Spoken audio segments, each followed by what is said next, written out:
Welcome back to the channel. So ನನ್ನ ಹಿಂದಿನ ವಿಡಿಯೋದಲ್ಲಿ ನಾನು ನೆಲ್ಲಿಕಾಯಿ ತೊಕ್ ಮಾಡೋ ವಿಡಿಯೋವನ್ನು ಪೋಸ್ಟ್ ಮಾಡಿದ್ದೆ. ಹೀಗೆ ಮಾತಾಡ್ತಾ ಮಾಡಿರುವಂಥ ಒಂದು ರೆಸಿಪಿ ಅದು ನೀವೆಲ್ಲ ನೋಡಿದಿರಾ, ನಿಮ್ಗೆ ತುಂಬ ಇಷ್ಟ ಆಯಿತು ಅಂತ ನಾನು ಭಾವಿಸ್ತೀನಿ. ಸೊ ನೋಡಲಿಲ್ಲ ಅಂದರೆ ಖಂಡಿತ ನೋಡಿ, ನಾನು ಐ ಕಾರ್ಡಲ್ಲಿ ಅಥವಾ ಡಿಸ್ಕ್ರಿಪ್ಷನಲ್ಲಿ ಲಿಂಕನ್ನು ಕೊಟ್ಟಿರ್ತೀನಿ. ಸೊ ಇವತ್ತೇನು ಮಾಡ್ತಿದ್ದೀನಪ್ಪ ಅಂದ್ರೆ, ನಾವು ಮೊನ್ನೆ ಸೂಪರ್ ಮಾರ್ಕೆಟಿಗೆ ಹೋಗಿದ್ವಿ.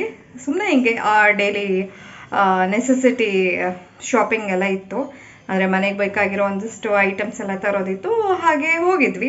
ಸೊ ಅಲ್ಲಿ ಒಂದು ಕೌಂಟರಲ್ಲಿ ಸೇಲು ಹಾಕಿದ್ರು. ಲೈಕ್ ಈ ಶಾವಿಗೆ ಇರುತ್ತಲ್ಲ, ವರ್ಮಿಸೆಲಿ ಶಾವಿಗೆ, ಅದನ್ನು ಒಂದಷ್ಟು ಸೇಲಿಗಿತ್ತು. ಹಾಗೆ ಇದು ಕೆಲವೊಂದು ಬ್ರ್ಯಾಂಡ್ ನೂಡಲ್ಸು ತುಂಬ ಸೇಲಿಗಿತ್ತು. ಹಾಗೆ ನನಗೆ ಪಾಸ್ತಾನು ಕಣ್ಣಿಗೆ ಬಿತ್ತು. ಸೊ ಪಾಸ್ತಾನಲ್ಲೂ ವೆರೈಟಿ ಪಾಸ್ತಾ ಇದೆ ಅಂತ ನಾನು ಆಮೇಲೆ ಸ್ವಲ್ಪ ರಿಸರ್ಚ್ ಮಾಡಿ ತಿಳ್ಕೊಂಡೆ. ಲೈಕ್ ಮ್ಯಾಕರೋನಿ ಪಾಸ್ತಾ, ಪೆಣ್ಣೆ ಪಾಸ್ತಾ, ಹೀಗೆ ಹಲವಾರು ವಿಧ ಇದೆ. ನಾನು ಪಾಸ್ತಾ ತಂದಿದ್ದೀನಿ. ಸೊ ನನ್ನ ಫ್ರೆಂಡಿಗೆ ಹಿಂಗೆ ತಿಳಿಸ್ದೆ, ನಾನು ಈ ಸಲ ಪಾಸ್ತಾ ತಂದಿದ್ದೀನಿ, ಅದನ್ನು ಹೇಗೆ ಮಾಡೋದು ಅಂತ ಕೂಡ ಗೊತ್ತಿಲ್ಲ, ಬಟ್ ತಂದಿದ್ದೀನಿ ಅಂತ ಹೇಳಿ. ಸೊ ಅವಳು ತಕ್ಷಣ ಕೇಳಿದ್ಲು, ಯಾವ ಪಾಸ್ತಾ ಅದು, ಮ್ಯಾಕರೋನಿ ಪಾಸ್ತಾನೋ ಪೆಣ್ಣೆ ಪಾಸ್ತಾನೋ, ಸುಮಾರು ಒಂದು 4-5 ಆಪ್ಷನ್ಸ್ ಕೇಳಿದ್ಲು. ಅಂದರೆ ಅದು ನಾನೇ ಕೇಳಿರಲಿಲ್ಲ ಇದುವರೆಗೂ.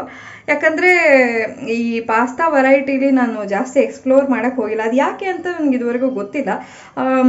ಏನಾದರೂ ಈ ಥರದ ಐಟಮ್ಸ್ ಎಲ್ಲ ತಿನ್ನೋದಿದ್ರೆ ಯೂಶ್ವಲಿ ನಾವು ಹೊರಗಡೆನೇ ತಿನ್ನೋದು ಜಾಸ್ತಿ. ಮನೆಗೆ ತಂದು ಎಕ್ಸ್ಪೆರಿಮೆಂಟ್ ಮಾಡಿ ತುಂಬಾ ರೇರು. ಸೊ ನಾನು for the first time pasta try ಮಾಡ್ತಾ ಇದ್ದೀನಿ. ನಾನು ಈ ಸಲ ತಂದಿರೋದು ಎಲ್ಬೋ ಮ್ಯಾಕರೋನಿ ಪಾಸ್ತಾ ಅಂತ. ಅದು ನಾನು ನಿಮ್ಗೆ ತೋರಿಸ್ತೀನಿ ರೀ ಈಗ ಅದು ಹೇಗೆ ಕಾಣಿಸುತ್ತೆ ಅಂಥೇಳಿ. ನಾನು ತಂದಿರೋದು ಈ ಥರದ ಪಾಸ್ತಾ, ಓಕೆನಾ. ಸೊ ಇದಕ್ಕೆ ಎಲ್ಬೋ ಮ್ಯಾಕರೋನಿ ಪಾಸ್ತಾ ಅಂತ ಹೇಳ್ತಾರಂತೆ. ಸೊ ಈ ಥರದ ಪಾಸ್ತಾ ಇದೆ. ಸೊ ನಿಮ್ಮಲ್ಲಿ ಎಷ್ಟೋ ಜನ ಇವಾಗ ಈ ವಿಡಿಯೋ ನೋಡ್ತಿರೋರು ಎಕ್ಸ್ಪರ್ಟ್ಸ್ ಇದ್ದರೆ, ಪಾಸ್ತಾದಲ್ಲಿ ನೀವು ಎಕ್ಸ್ಪರ್ಟ್ಸ್ ಇದ್ದರೆ ನಗಕ್ಕೆ ಹೋಗಬೇಡಿ. ಯಾಕಂದರೆ ನಾನು ತುಂಬ ಅಮೇಚರ್ ಈ ವಿಷಯದಲ್ಲಿ. ಬಟ್ ಸ್ಟಿಲ್ ನನಗೆ ಒಂದು ಟ್ರೈ ಮಾಡಬೇಕು ಅಂತ ಅನಿಸುತ್ತೆ. ಸೊ ಇವತ್ತು ಪಟಾಪಟ್ ಅಂತ ಒಂದು ರೆಸಿಪಿ ಮಾಡ್ತಾ ಇದ್ದೀನಿ, ನನ್ನದೇ ಶೈಲಿಯಲ್ಲಿ ಮಾಡ್ತಾ ಇದ್ದೀನಿ. ಸೊ ನೀವು ಈ ಐಟಮ್ಗೆ ಇದನ್ನು ಹಾಕಬಾರ್ದು, ಆ ಐಟಮ್ಗೆ ಅದನ್ನು ಹಾಕಬಾರ್ದು ಅಂತ ನಾನು ಯಾವುದೇ ರೂಲ್ಸ್ ಇಟ್ಕೊಂಡಿಲ್ಲ. ಇದು ನನ್ನ ಒಂದು ರೆಸಿಪಿ ಅಂತಲೇ ಹೇಳ್ಬೋದು. ಸೊ ಹಾಗಾದರೆ ಬನ್ನಿ ಒಂದೊಂದೇ ವೆಜಿಟೇಬಲ್ಸ್ನೆಲ್ಲ ಕಟ್ ಮಾಡ್ತಾ ಹೋಗೋಣ. ಏನು ಅಂದರೆ, ನಾನು ಇದಕ್ಕೆ ಸ್ವಲ್ಪ ಇವತ್ತು ಜಾಸ್ತಿ ತರಕಾರಿ ಹಾಕಿ ಮಾಡೋಣ ಅಂತ ಅಂದ್ಕೊಳ್ತಾ ಇದ್ದೀನಿ. ಸೊ ದಟ್ ಸ್ವಲ್ಪ ಹೆಲ್ದಿ ಆಗುತ್ತಲ್ವ. ಯಾಕಂದರೆ ಕೆಲವೊಂದು ತರಕಾರಿಗಳು ನಮಗೆ ಹಸಿಯಾಗಿ ತಿನ್ನೋದಕ್ಕೆ ಬೇಜಾರು. ಸೊ ಅದನ್ನೆಲ್ಲ ಈ ಥರದ ಒಂದು ಪಾಸ್ತಾದಲ್ಲಿ ಹಾಕಿಬಿಟ್ರೆ, ಸೊ ಒಂದು ಜನರಲ್ ಕನ್ಸೆಪ್ಷನ್ ಜನರಲ್ ಏನಿದೆ ಅಂದರೆ, ಈಗ ಪಾಸ್ತಾ ಅನ್ನೋದೆಲ್ಲ ಸ್ವಲ್ಪ ಅನ್ಹೆಲ್ದಿ ಫುಡ್ ಅಂಥೇಳಿ. ಬಟ್ ನಾವು ಈ ಥರ ತರಕಾರಿಗಳನ್ನೆಲ್ಲ ಜಾಸ್ತಿ ಹಾಕಿ ಮಾಡ್ಕೊಳ್ಳೋದ್ರಿಂದ ಅದು ಸ್ವಲ್ಪ ಮಟ್ಟಿಗಾರು ಹೆಲ್ದಿ ಆಗಿರುತ್ತೆ, ಮತ್ತು ನಮಗೂ ಯಾವುದೋ ಗಿಲ್ಟ್ ಕಾನ್ಷಿಯನ್ಸ್ ಇಲ್ಲದೆ ತಿನ್ಬಹುದಲ್ವಾ. ಸೊ ಹಾಗಾಗಿ ಬನ್ನಿ ಇವಾಗ ಪಟ ಮಾಡ್ತಾ ಹೋಗೋಣ. ನಾನು ಮೊದಲಿಗೆ ತರಕಾರಿಯನ್ನು ಕಟ್ ಮಾಡ್ಕೊಳ್ಳೋಕೆ ಸ್ಟಾರ್ಟ್ ಮಾಡ್ತೀನಿ.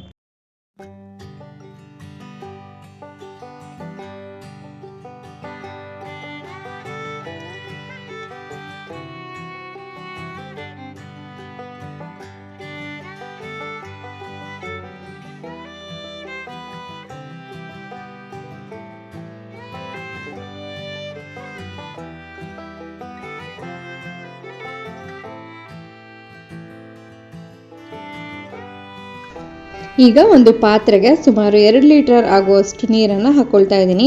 ನೀರು ಚೆನ್ನಾಗಿ ಕುದೀಲಿ. ಇವಾಗ ನೀರು ಕುದಿಯೋದಕ್ಕೆ ಸ್ಟಾರ್ಟ್ ಆಗಿದೆ. ನಾನಿವಾಗ ಒಂದು ಅರ್ಧ ಚಮಚ ಆಗುವಷ್ಟು ಉಪ್ಪು, ಆಮೇಲೆ 1 ಚಮಚ ಆಗುವಷ್ಟು ಎಣ್ಣೆಯನ್ನು ಹಾಕ್ಕೊಂಡು ನಂತರ ಪಾಸ್ತಾವನ್ನು ಹಾಕ್ಕೊಳ್ತೀನಿ. ಪಾಸ್ತಾವನ್ನು ಚೆನ್ನಾಗಿ ಬೇಯಿಸ್ಕೊಳ್ಬೇಕು. ಇವಾಗ ನಾನು ಪಾಸ್ತಾವನ್ನು ಹಾಕ್ಕೊಳ್ತಾ ಇದ್ದೀನಿ. ಸೊ ಪಾಸ್ತಾ ಬೇಯೋ ಅಷ್ಟರಲ್ಲಿ ತರಕಾರಿಗಳನ್ನು ಕಟ್ ಮಾಡ್ಕೊಳ್ಬೋದು, ಅಥವಾ ಮುಂಚೆನೇ ಮಾಡಿ ಇಟ್ಕೊಳ್ಬೋದು. ನಾನಿಲ್ಲಿ ನನಗೆ ಯಾವ್ಯಾವ ತರಕಾರಿ ಬೇಕೋ ಅದನ್ನೆಲ್ಲ ಕಟ್ ಮಾಡಿ ಇಟ್ಕೊಂಡಿದ್ದೀನಿ. ಇಲ್ಲಿ cabbage, carrot, beans, capsicum, sweet corn, tomato ಮತ್ತು ಕೊತ್ತಂಬರಿ ಸೊಪ್ಪಿದೆ. ಹಾಗೆ ಪಕ್ಕದ ಪ್ಲೇಟಲ್ಲಿ ಈರುಳ್ಳಿ, ಬೆಳ್ಳುಳ್ಳಿ, ಶುಂಠಿ ಮತ್ತು ಹಸಿಮೆಣಸಿದೆ. ಎಲ್ಲವನ್ನು ಆದಷ್ಟು ಚಿಕ್ಕದಾಗಿ ಕತ್ತರಿಸ್ಕೊಂಡ್ರೆ ಚೆನ್ನಾಗಿರುತ್ತೆ. ಸೊ ತರಕಾರಿ ಎಲ್ಲ ಕಟ್ ಮಾಡಿ ಇಟ್ಕೊಂಡಾಯ್ತು. ಇಲ್ಲಿ ಪಾಸ್ತಾ ಬೇಯ್ತಾ ಇದೆ. ಈಗ ಒಂದು ಪ್ಯಾನ್ಗೆ 1 ಟೇಬಲ್ ಚಮಚ ಆಗುವಷ್ಟು ಎಣ್ಣೆಯನ್ನು ಹಾಕ್ಕೊಂಡಿದ್ದೀನಿ. ನಂತರ ಸಣ್ಣಗೆ ಹೆಚ್ಚಿಟ್ಕೊಂಡಿರುವ ಬೆಳ್ಳುಳ್ಳಿ, ನಂತರ ಶುಂಠಿ, ನಂತರ ಹಸಿರು ಮೆಣಸಿನ್ಕಾಯಿ ಇವಿಷ್ಟನ್ನು ಚೆನ್ನಾಗಿ ಹುರ್ಕೊಳ್ತಾ ಇದ್ದೀನಿ. ಈಗ ಸಣ್ಣಗೆ ಹೆಚ್ಚಿಟ್ಕೊಂಡಿರುವ ಈರುಳ್ಳಿಯನ್ನು ಕೂಡ ಹಾಕ್ಕೊಳ್ತಾ ಇದ್ದೀನಿ. ಈರುಳ್ಳಿ ಸ್ವಲ್ಪ ಹುರಿಬೇಕು. ಇವಾಗ ಈರುಳ್ಳಿ ಹುರಿದಿದ್ದಾಗಿದೆ. ಈಗ ಸಣ್ಣಗೆ ಹೆಚ್ಚಿಕೊಂಡಿರುವ ಟೊಮೆಟೊವನ್ನು ಹಾಕ್ಕೊಳ್ತಾ ಇದ್ದೀನಿ. ಒಂದು ಟೊಮೆಟೊವನ್ನು ಬಳಸಿರೋದು ನಾನು ಇದಕ್ಕೆ. ಸೊ ಇದು ಕೂಡ ಚೆನ್ನಾಗಿ ಹುರ್ಕೊಳ್ತಾ ಇದ್ದೀನಿ. ನಂತರ ಕಾರ್ನನ್ನು ಹಾಕ್ಕೊಂಡು ಅದನ್ನು ಕೂಡ ಚೆನ್ನಾಗಿ ಹುರ್ಕೊಳ್ತಾ ಇದ್ದೀನಿ. ಮಧ್ಯಂತರದಲ್ಲಿ ಒಂದು ಸ್ವಲ್ಪ ಉಪ್ಪು ಹಾಕ್ಕೊಂಡೆ. ಇವಾಗ ಇದನ್ನೆಲ್ಲ ಚೆನ್ನಾಗಿ ಹುರಿದಿದ್ದಾಗಿದೆ. ನೋಡಿ ಕಾಣಿಸ್ತಿದೆಯಲ್ಲ. ಈಗ ನಾವು ಹೆಚ್ಚಿಟ್ಕೊಂಡಿದ್ವಲ್ಲ ಎಲ್ಲ ತರಕಾರಿಗಳನ್ನು ಇವಾಗ ಸೇರಿಸ್ಕೊಳ್ಳೋಣ.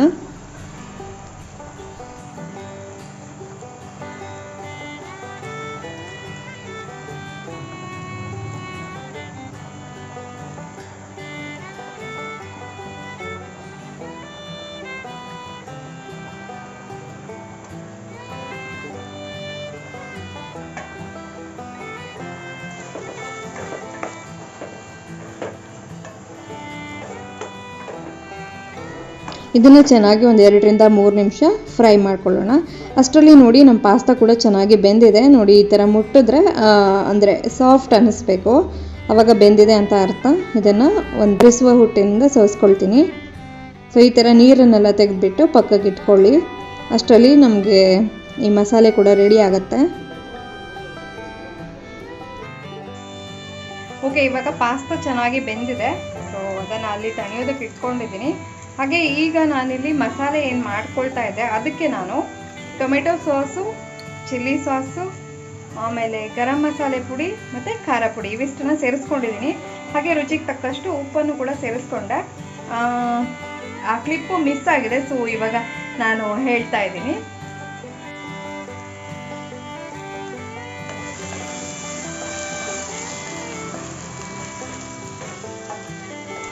ಈಗ ತರಕಾರಿಗಳೆಲ್ಲ ಚೆನ್ನಾಗಿ ಬಾಡಿದೆ. ಈಗ ನಾನು ಪಾಸ್ತಾವನ್ನು ಸೇರಿಸ್ಕೊಳ್ತೀನಿ. ಇಲ್ಲಿ ತರಕಾರಿ ತುಂಬ ಸಾಫ್ಟ್ ಆಗಬೇಕಂತೇನಿಲ್ಲ. ಸೊ ಆಮೇಲೆ 1 ಚಮಚ ಆಗುವಷ್ಟು ಪೆಪ್ಪರ್ ಪೌಡರ್ ನೋಡಿ ಹಾಕ್ಕೊಳ್ಳಿ. ನಾನು ಮಾಡಿದ್ದು ತುಂಬಾ ಸ್ಪೈಸಿ ಆಗಿತ್ತು. ಸೊ ನಮಗೆ ಇಷ್ಟ ಆಗುತ್ತೆ, ಬಟ್ ಕ್ವಾಂಟಿಟಿ ಸ್ವಲ್ಪ ಕಡಿಮೆ ಮಾಡ್ಕೊಳ್ಬೋದು. ಸೊ ಈಗ ಪಾಸ್ತಾ ರೆಡಿ ಆಗಿದೆ. ಮೇಲಿನಿಂದ ಒಂದು ಸ್ವಲ್ಪ ಕೊತ್ತಂಬರಿ ಸೊಪ್ಪು ಹಾಕ್ಕೊಂಡು ಗಾರ್ನಿಷ್ ಮಾಡಿಕೊಂಡ್ರೆ ಆಯಿತು. ರುಚಿಕರವಾದ ಪಾಸ್ತಾ ತಿನ್ನೋದಕ್ಕೆ ರೆಡಿ. ಪರವಾಗಿಲ್ಲ, ಮೊದಲನೇ ಅಟೆಂಪ್ಟ್ ಆದರೂ ಕೂಡ ಸುಮಾರಾಗಿ ಟೇಸ್ಟಿಯಾಗಿ ಬಂದಿತ್ತು. ನೀವು ಮಾಡಿ ನೋಡ್ಕೊಳ್ಬೋದು, ಹಾಗಾಗಿ ಪೋಸ್ಟ್ ಮಾಡ್ತಾ ಇದ್ದೀನಿ. ಚೆನ್ನಾಗಿ ಬಂದಿಲ್ಲದೆ ಇದ್ದಿದ್ರೆ ನಾನು ಪೋಸ್ಟ್ ಮಾಡೋಕ್ಕೆ ಹೋಗ್ತಿರ್ಲಿಲ್ಲ. ಯಾವುದಕ್ಕೂ ಇರಲಿ ಅಂತ ರೆಕಾರ್ಡ್ ಮಾಡ್ಕೊಂಡಿದ್ದೆ. ಸೊ ಚೆನ್ನಾಗಿ ಬಂತು, ಮತ್ತಿನ್ನು ಯಾಕೆ ಹಾಗೆ ಇಟ್ಕೊಳ್ಳೋದು ಅಂತ ನಿಮ್ಮ ಜೊತೆ ಕೂಡ ಶೇರ್ ಮಾಡಿದೆ ಅಷ್ಟೇ. ಸೊ ಇವತ್ತಿನ ವಿಡಿಯೋ ನಿಮಗೆ ಹೇಗೆ ಅನ್ನಿಸ್ತು ಅನ್ನೋದನ್ನು ದಯವಿಟ್ಟು ಕಮೆಂಟ್ ಮಾಡಿ.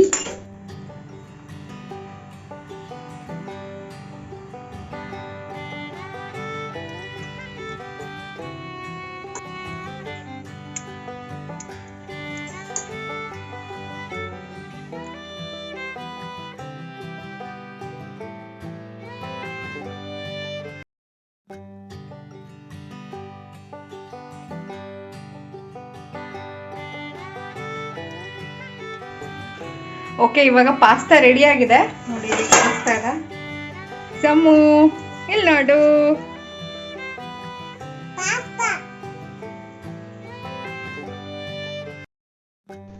ಇದಾಗಿತ್ತು ಇವತ್ತಿನ ವಿಡಿಯೋ ನಿಮಗೆ ಇಷ್ಟ ಆಯಿತು ಅಂತ ನಾನು ಭಾವಿಸ್ತೀನಿ. ಇಷ್ಟ ಆಗಿದ್ದಲ್ಲಿ ಖಂಡಿತ ಲೈಕ್ ಮಾಡಿ. ಹಾಗೆ ಪ್ಲೀಸ್ ಚಾನಲ್ಗೆ ಸಬ್ಸ್ಕ್ರೈಬ್ ಮಾಡ್ಕೊಳ್ಳುವಾಗ ಪಕ್ಕದಲ್ಲಿ ಕಾಣುವಂಥ ಬೆಲ್ ಐಕನ್ ಅನ್ನು ಕೂಡ ಕ್ಲಿಕ್ ಮಾಡಿ.